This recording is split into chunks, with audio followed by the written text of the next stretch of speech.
Bismillahirrahmanirrahim. Assalamualaikum warahmatullahi wabarakatuh. Saya atas nama Aidil Wahyudin dari program studi perbankan syariah 6F. Jadi di sini saya akan menjelaskan materi mengenai kompetisi dalam jasa keuangan dan produk dan jasa bank. Jadi video ini dibuat untuk memenuhi tugas mata kuliah manajemen pemasaran. Nah, langsung saja kepada untuk materi pertama, yaitu kompetisi dalam jasa keuangan. Nah, mengenai kompetisi, Allah Subhanahu wa taala berfirman dalam surah Al-Baqarah ayat 148, yang artinya, dan setiap umat mempunyai kiblat yang dia menghadap kepadanya, maka berlomba-lombalah kamu dalam kebaikan, di mana saja kamu berada. Pasti Allah akan mengumpulkan kamu semuanya. Sungguh Allah Maha Kuasa atas segala sesuatu. Nah, kandungan Al-Quran surah Al-Baqarah ayat 148 adalah setiap umat mempunyai kiblat atau syariat atau aturan masing-masing. Nah, bagi umat Islam, kiblatnya adalah Ka'bah sebagai pusat menghadap ketika sholat. Nah, kaum muslimin hendaknya beribadah, beramal, bekerja, dan berlomba-lomba dalam kebaikan. Kemudian langsung kita masuk kepada sub pokok pembahasan yang pertama, yaitu persaingan dalam jasa keuangan. Nah, variabel yang memungkinkan besar akan menjadi penentu dalam persaingan di masa mendatang yaitu sebagai berikut. Yang pertama, jumlah cabang. Nah, jumlah cabang di mana di masa mendatang dapat dipengaruhi oleh tingkat persaingan dan keuntungan. Kantor cabang dapat menambah keuntungan apabila kantor cabang tersebut mampu menjadi ujung tombak pemasaran, baik dari sisi dana maupun penggunaan dana serta peningkatan transaksi. Kemudian yang kedua adalah harga dan jumlah tenaga kerja. Harga dan jumlah tenaga kerja juga mendatang. Penurunan harga tenaga kerja juga akan menurunkan jumlah biaya, seperti pada industri perbankan yang dinilai sebagai industri yang padat akan tenaga kerjanya, terutama untuk bank yang bergerak di bidang retail dan UMKM. Kemudian yang ketiga adalah volume penyaluran kredit. Nah, volume penyaluran kredit merupakan penentu persaingan dari sisi aset, karena penyaluran kredit akan menciptakan pendataan melalui kredit yang marginnya jauh lebih besar daripada dalam bentuk pasar uang antar bank atau PUAB. Nah, kemudian selanjutnya ada sub pokok pembahasan yang kedua, yaitu API mengatur persaingan perbankan.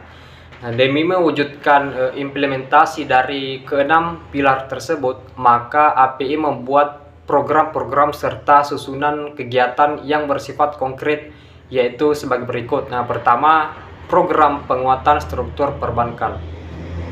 Nah, pembuatan program ini bertujuan untuk memperkuat sistem permodalan pada bank untuk meningkatkan kemampuan dalam mengelola usaha maupun risiko, mengembangkan teknologi informasi, serta memiliki kemampuan meningkatkan skala usaha untuk mendorong tingginya kapasitas pertumbuhan kredit perbankan. Dan yang kedua adalah program peningkatan kualitas penguatan perbankan. Nah, program ini bertujuan untuk meningkatkan efektivitas dalam mengatur serta memenuhi standar penguatan yang mengarah pada international best practice. Nah, yang dicapai dengan menyempurnakan proses penyusunan kebijakan perbankan serta penerapan 25 Basel Core Principles for Effective Banking Supervision, dengan cara bertahap dan menyeluruh. Dan yang ketiga, program peningkatan fungsi pengawasan. Program ini bertujuan untuk meningkatkan identifikasi dan efektivitas pengawasan pada perbankan yang dilakukan oleh Bank Indonesia. Nah, hal ini dicapai dengan meningkatkan kompetensi pemeriksa bank, meningkatkan koordinasi antara lembaga pengawas, memperluas pengawasan berbasis yang risiko, meningkatkan efektivitas enforcement sektor perbankan di Bank Indonesia. Dan yang keempat adalah program peningkatan kualitas manajemen dan operasional perbankan. Nah, program ini bertujuan untuk meningkatkan good corporate governance, kualitas manajemen risiko serta operasional manajemen semakin tingginya standar GCG, yang didukung oleh kemampuan operasional termasuk manajemen risiko yang baik, maka diharapkan bisa meningkatkan kinerja operasional pada perbankan. Dan yang kelima adalah program pengembangan infrastruktur perbankan. Nah, program ini dibuat dengan tujuan untuk mengembangkan sarana pendukung operasional bank yang efektif seperti lembaga peningkatan kredit domestik dan pengembangan pembiayaan penjamin kredit. Dan yang keenam adalah program peningkatan perlindungan nasabah. Nah, program ini bertujuan untuk menguatkan nasabah melalui penetapan standar penyusunan mekanisme pengaduan nasabah, pendirian lembaga mediasi independen, meningkatkan transparansi informasi produk perbankan, dan edukasi bagi para nasabah. Nah, kemudian sub pokok pembahasan yang ketiga adalah diversifikasi dan diferensiasi produk bank. Nah, menurut Nijman, diversifikasi sebagai suatu bagian daripada strategi produk ialah perluasan pengembangan barang dan jasa yang telah ditawarkan oleh perusahaan. Nah, dengan jalan menambahkan produk atau jasa yang baru. Nah, yang dimaksud baru yakni dalam rangka pengembangan barang yang ada. Nah, dalam hal ini diversifikasi dibedakan menjadi dua, yaitu diversifikasi praktis yang berarti peningkatan jumlah warna, model, ukuran, dan sebagainya, dan diversifikasi strategis yang mengandung konsekuensi produk yang sama sekali berlainan. Dan menurut Gipno menjelaskan tentang manfaat strategi diversifikasi yaitu sebagai berikut. Pertama, suatu perusahaan dapat mengarahkan full kapasitas karena tidak tergantung pada satu macam produk. Yang kedua, dapat memaksimumkan profitnya dengan cara mengadakan ekspansi pemisahan. Yang ketiga, penemuan-penemuan baru yang menguntungkan bagi calon konsumen sehingga dengan mengadakan strategi diversifikasi produk. Keempat, perusahaan tidak bergantung pada satu pasar saja. Nah, kemudian selanjutnya kepada materi kedua yaitu produk dan jasa bank. Nah, mengenai produk, Allah berfirman, ya ayyuhallazina amanu kulu min thayyibah ma razaqnakum waskuru lillahi inna kuntum iyyahu ta'budun. Nah, yang artinya, wahai orang-orang yang beriman, makalah dari rezeki yang baik yang kami berikan kepada kamu dan bersyukurlah kepada Allah jika kamu hanya menyembah kepadanya. Nah, kemudian kita masuk kepada pokok pembahasan yang pertama yaitu pengertian produk dan jasa. Nah, pertama pengertian produk. Nah, produk adalah hasil proses produksi yang dilakukan oleh produsen atau perusahaan yang nantinya akan dijual kepada konsumen yang membutuhkan. Nah, sebagian besar pendapatan suatu perusahaan berasal dari produk yang dijualnya kepada para konsumen. Konsumen akan membeli produk tersebut untuk keperluannya sehari-hari maupun untuk memenuhi kepuasannya. Nah, saat ini banyak sekali perusahaan yang berpendapat bahwa konsumen lebih menyukai produk yang harganya relatif murah tapi memiliki kualitas yang baik. Nah, pengertian produk menurut para ahli.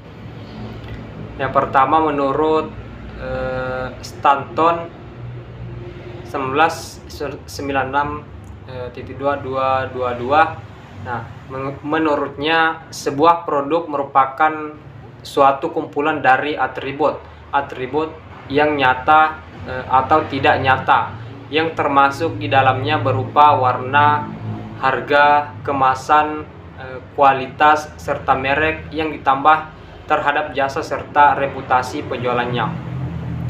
Nah, yang kedua, Coulter dan Armstrong. Menurutnya produk merupakan semua sesuatu yang ditawarkan di pasar untuk memperoleh perhatian, dibeli, dipergunakan, serta yang bisa memuaskan keinginan maupun keperluan dari para konsumen. Dan yang ketiga, Jiptono.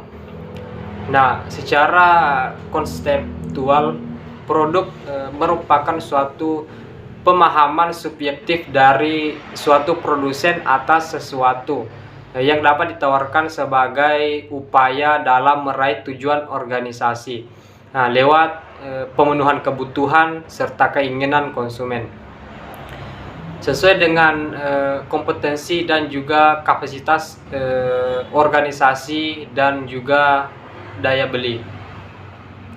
Nah, kemudian yang keempat adalah Philip Kotler. Nah, menurutnya produk merupakan suatu hal berupa barang atau jasa yang bisa ditawarkan, dimiliki, digunakan maupun dikonsumsi sehingga bisa memuaskan keinginan serta keperluan dari konsumen. Nah, yang termasuk di dalamnya berupa fisik, tempat, organisasi, jasa, orang, dan juga gagasan. Nah, dan yang kelima, Basu, Swata, dan Irawan. Nah, menurutnya produk merupakan segala sesuatu yang sifatnya kompleks, baik yang bisa kita raba ataupun tidak bisa kita raba, termasuk di dalamnya berupa kemasan, harga, warna, pelayanan pengusaha, prestis perusahaan, serta pengecer yang dapat diterima oleh pembeli guna memuaskan keinginan serta kebutuhan. Kemudian yang kedua itu pengertian jasa umum. Nah, pengertian jasa secara umum. Nah, jasa adalah pemberian suatu tindakan atau kinerja yang kasat mata dari satu pihak ke pihak lainnya. Nah, secara bersamaan jasa konsumsi pada kedua pihak di mana interaksi pemberi jasa dan yang menerima jasa mempengaruhi hasil jasa tersebut. Nah, pengertian lain menggambarkan jasa adalah kegiatan yang diidentifikasikan yang sifatnya abstrak atau tak terlihat yang direncanakan untuk memenuhi kepuasan pihak tertentu. Kemudian pengertian jasa menurut para ahli. Jadi yang pertama menurut Jaslim Saladin. Nah, jasa merupakan kegiatan atau suatu manfaat yang tidak berwujud dan tidak menghasilkan kepemilikan yang ditawarkan oleh suatu pihak kepada pihak lainnya. Kemudian selanjutnya menurut Christian Gronros.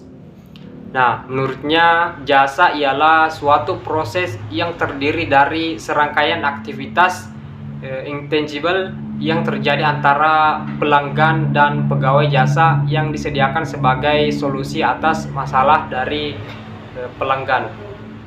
Kemudian yang ketiga menurut Norman.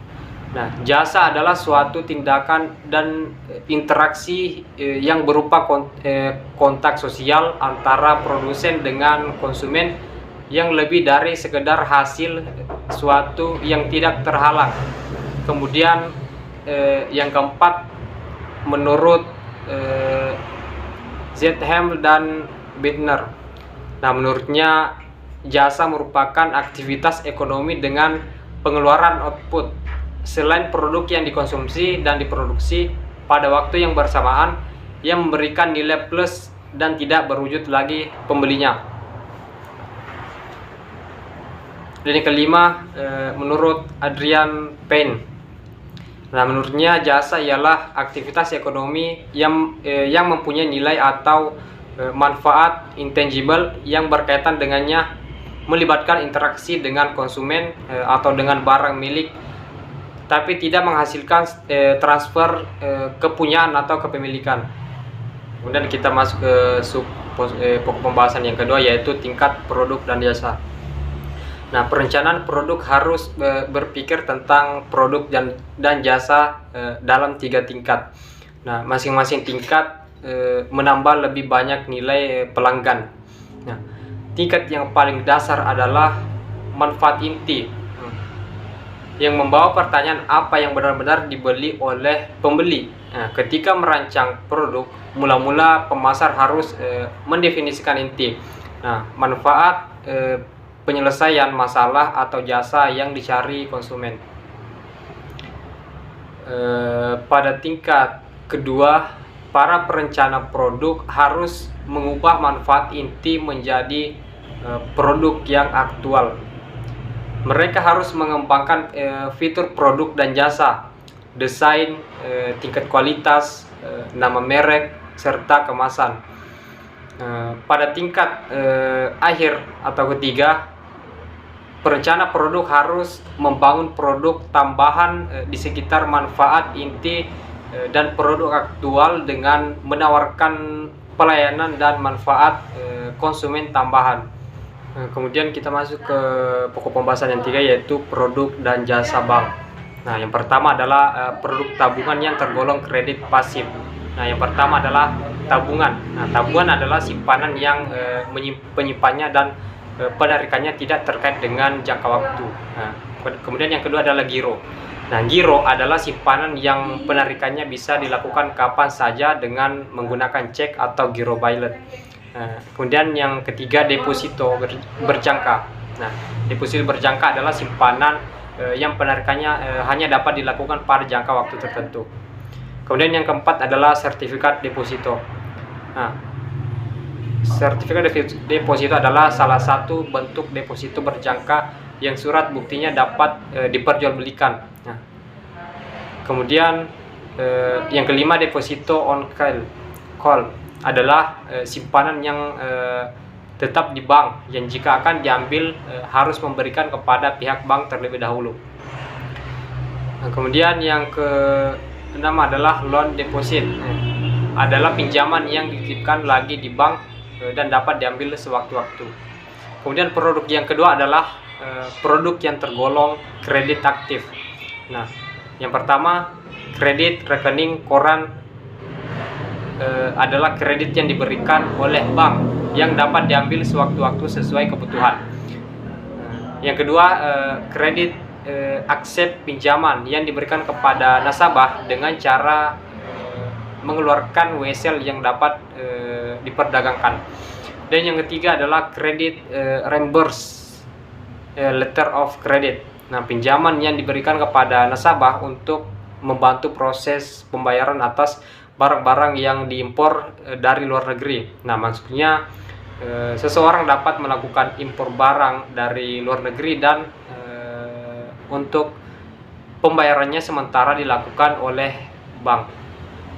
Nah, setelah importer mendapatkan hasil, barulah ia membayar pada bank sesuai dengan perjanjian semula. Kemudian yang keempat adalah kredit dokumenter. Kredit dokumenter pinjaman yang diberikan kepada nasabah. Nah, setelah nasabah menyerahkan dokumen pinjaman barang yang telah disetujui oleh kapten kapal yang mengangkut barang tersebut. Kemudian yang kelima, kredit dengan jaminan surat berharga, pinjaman yang diberikan kepada nasabah untuk membeli surat berharga dan sekaligus surat berharga tersebut sebagai jaminan. Kemudian produk yang ketiga adalah produk perbankan yang berupa jasa lalu lintas moneter. Yang pertama itu pengiriman uang atau transfer. Nah, adalah jasa pengiriman uang yang dilakukan oleh bank untuk membantu nasabah baik dalam bentuk rupiah maupun mata uang asing.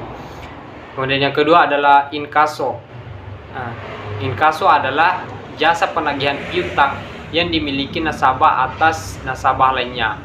Kemudian yang ketiga ada diskonto. Nah, diskonto adalah jasa pembelian atau penjualan surat-surat berharga yang dijamin oleh bank yang bersangkutan. Kemudian yang keempat adalah delegasi kredit. Delegasi kredit adalah pemberian kuasa dari badan hukum atau seseorang untuk melakukan pembayaran sejumlah uang pada jangka waktu yang telah ditentukan kepada badan hukum atau seseorang secara berkala. Kemudian yang kelima, jual beli valuta asing. Yang keenam, mengeluarkan kartu kredit. Ketujuh, menyediakan jaminan bank atau garansi. Kedelapan, melakukan transaksi jual beli surat-surat berharga. Dan kesembilan, menyediakan ATM atau automatic teller machine. Kemudian produk yang keempat adalah lembaga keuangan lainnya. Lembaga keuangan bukan bank adalah badan usaha yang bergerak di bidang keuangan, baik secara langsung maupun tidak langsung, yang menghimpun dana dari masyarakat. Nah, kemudian menyalurkannya lagi kepada masyarakat. Lembaga keuangan bank didirikan bertujuan untuk mendorong perkembangan pasar uang dan pasar modal, serta membantu penyediaan modal bagi investor untuk membuka usaha baru atau mengembangkan usaha yang sudah ada. Nah, baiklah, itulah kedua materi yang dapat saya jelaskan mengenai kompetisi dalam jasa keuangan dan juga produk dan jasa bank. Nah, kurang dan lebihnya mohon dimaafkan. Saya akhiri dengan ucapan wassalamualaikum warahmatullahi wabarakatuh.